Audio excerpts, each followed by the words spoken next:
ဆိုင်မှာရှူရကနေထွက်တဲ့မိမကိုတန့်စင်စေးရည်လေးတွေရောက်ပါတယ်ဒီမိမကိုတန့်စင်စေးရည်လေးကဒေါက်တာမမီကိုတိုင်းညွှန်ပေးထားတဲ့အတွက် review ကတော့ထွေထူးပြောစရာမလိုဘူးပေါ့နော်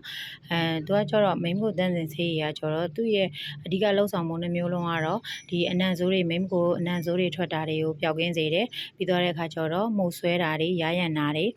စီလန်းညောင်းနဲ့ပိုးဝင်တာတွေကိုကာကွယ်ပေးနိုင်တယ်ပေါ့နော်အဲ့ဒီမှာသူကကျတော့အစိမ်းရောင်နဲ့ပန်းရောင်လေးလာတယ်အစိမ်းရောင်ကကျတော့ we fresh ပေါ့နော်ပန်းရောင်လေးကတော့ we white ပေါ့နော်အစိမ်းရောင်ကကျတော့အဓိကကတော့သူက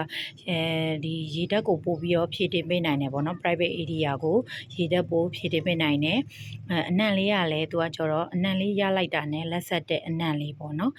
ဒီပန်းရောင်လေးကကျတော့ we white ဆိုတဲ့အတိုင်းပဲသူက private area ကိုငကိုတဲ့ပို့ပြီးတော့ဖြူဖွေးစေတယ်ပေါ့နော်သူ့ရဲ့အနံ့လေးကကျတော့မိမသားဆန်တဲ့အနံ့လေးပေါ့နော်အနံ့လေးကတော့မွေးပြီးတော့မှနော်ချွတ်ချွတ်အီလေးဖြစ်ပါတယ်ကိုကြိုက်တဲ့အနံ့လေးကိုပို့ပြီးတော့ကိုကြိုက်တဲ့အနံ့လေးကိုရွေးချယ်ပြီးတော့သုံးဆွဲလို့ရပါတယ်ပေါ့နော်နှမျိုးလုံးကတော့ကောင်းပါတယ်အနံ့လေးနဲ့သူ့ရဲ့